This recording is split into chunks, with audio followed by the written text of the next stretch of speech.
ساتھ گئے یا جسم کے ساتھ گئے؟ سوالات کیا ہیں کہ سنتے بھی ہیں کہ نہیں سنتے؟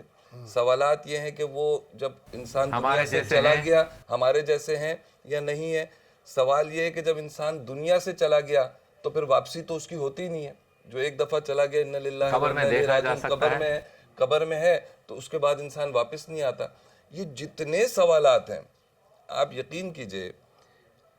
پھر غیب کا علم ہے کہ نہیں ہے؟ یہ میں نے کچھ 4-5 سوال میں نے اس وقت ڈاکٹر صاحب یہ 4-5 سوال میں نے اس وقت ماشاءاللہ سوالات اٹھائے. اب اس معجزے میں اس شب معراج کے معجزے میں اللہ رب العزت نے سمجھنے والوں کے لیے سب عیاں کر دیا.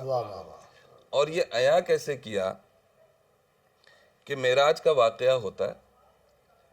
اب یہ تو مانتے ہیں نا کہ معراج کا واقعہ ہوا, یہ تو مانتے ہیں نا کہ معراج کا واقعہ ہوا. اب روح گئی یا جسم گیا یہ الگ بات آ گئی.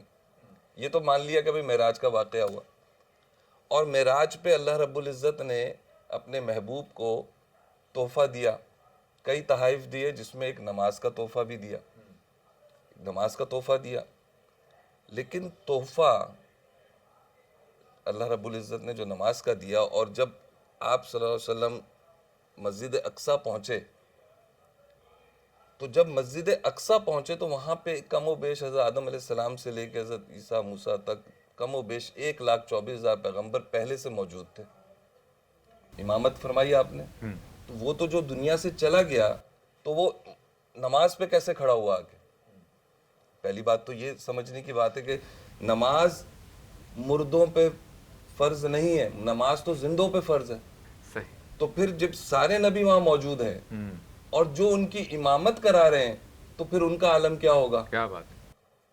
تو پہلی بات تو یہ کہ نماز وہاں پڑھائی گئی. پھر دوسری بات اس میں معجزے کی یہ ہے کہ نماز تو ملی, معراج پہ جب پہنچے توفتاً وہاں ملی, پڑھا تو پہلے دی. علم کی بات سمجھ رہے ہیں, پڑھا پہلے دی اور ملی نماز بعد میں جا کے. تو اس ایک معراج کے واقعے میں اللہ رب العزت نے اتنا کھل کے بیان کیا کہ حاضر و ناظر کی بات بھی سمجھ میں آ گئی, علم غیب کی بات بھی سمجھ میں آ گئی. بات یہ ہے کہ رب کے پاس چلا گیا تو واپس نہیں آتا, اور جو جا جا کے بار بار واپس آ رہا ہے, جو جا جا کے بار بار واپس آ رہا ہے, پھر ان کو کیا کہیں گے؟ کیا بات ہے. اچھا ڈاکٹر صاحب کچھ اسی موضوع کو آگے بڑھاتے ہیں. اب ایک ہوتا ہے نا ہمارے یہاں کہ بھائی میں یہ کام کر رہا ہوں, تم سارے آ جاؤ اور دیکھ لو یہ کام کس طرح ہو رہا ہے, بعد میں نہیں کہنا. یہ تو ہوگی دنیاوی لینگویج.